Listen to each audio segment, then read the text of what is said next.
آج سوال ہم سے یہ ہوا ہے کہ والدین کی جو نمازیں ہیں وہ کیسے ادا کی جائیں اور ادا کی بھی جا سکتی ہیں یا نہیں. تو یہ سوال تھا، ہم آپ کو جواب انشاءاللہ بیان کرتے ہیں. قضا نمازوں کے بارے میں بیان ہوتا ہے کہ باپ کی نماز بڑے بیٹے پر واجب ہوتی ہے، لیکن ہمارے سماج میں ایک بہت بڑا المیہ یہ ہے کہ اگر کوئی والد محترم ماشاءاللہ پوری زندگی نماز نہ پڑھیں تو کیا بیٹا ان کی نمازیں ادا کرے؟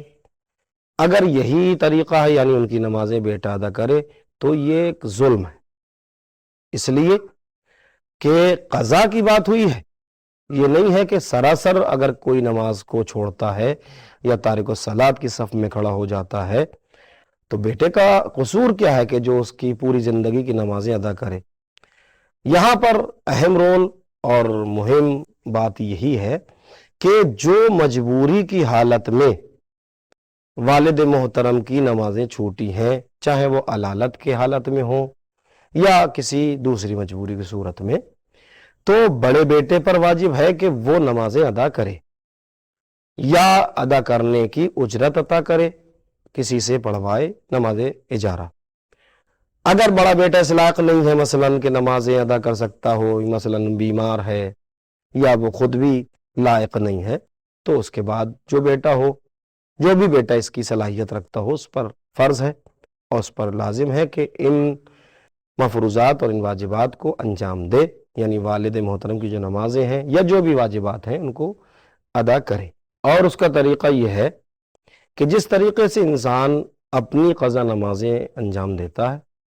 اسی طریقے سے اپنے والد محترم یا والدہ محترمہ کی طرف سے نماز ادا کرے. مثلا نماز فجر اگر ادا کرنا چاہتا ہے تو نیت اس انداز میں کرے گا، مثلا نماز فجر پڑھتا ہوں میں، قضا والد محترم یعنی جو بھی نام ہو ان کا وہ لے، واجب قربتاً اللہ، اور اس کے بعد جیسے نماز انجام دی جاتی ہے، جیسے نماز پڑھتا ہے اسی انداز میں نماز کو پڑھے اور پڑھنے کے بعد نماز تمام کر دے. یہی قضا کا ایک طریقہ ہے. اب وہ جتنے دن کی بھی ان کی نمازیں ہوں یا روزے ہوں، روزے میں بھی یہی کرے گا کہ اگر ان کے روزے قضا ہو گئے ہیں تو روزہ رکھنے میں نیت ان کی طرف سے کرے گا کہ مثلا میں یہ روزہ ان کی طرف سے رکھ رہا ہوں، واجب قربتاً اللہ یعنی قضا ہے تو قضا واجب قربتاً اللہ. اور اسی طریقے سے جو بھی واجبات ہیں وہ نیت کر کے انجام دے دے. انشاءاللہ خدا رحمان اور رحیم ہے، اپنے فضل و کرم سے اس عمل کو ان کے نام اعمال میں شمار کر کے اس عمل کے ثواب کو ان تک پہنچائے گا. وآخر دعوانا الحمدللہ رب العالمین.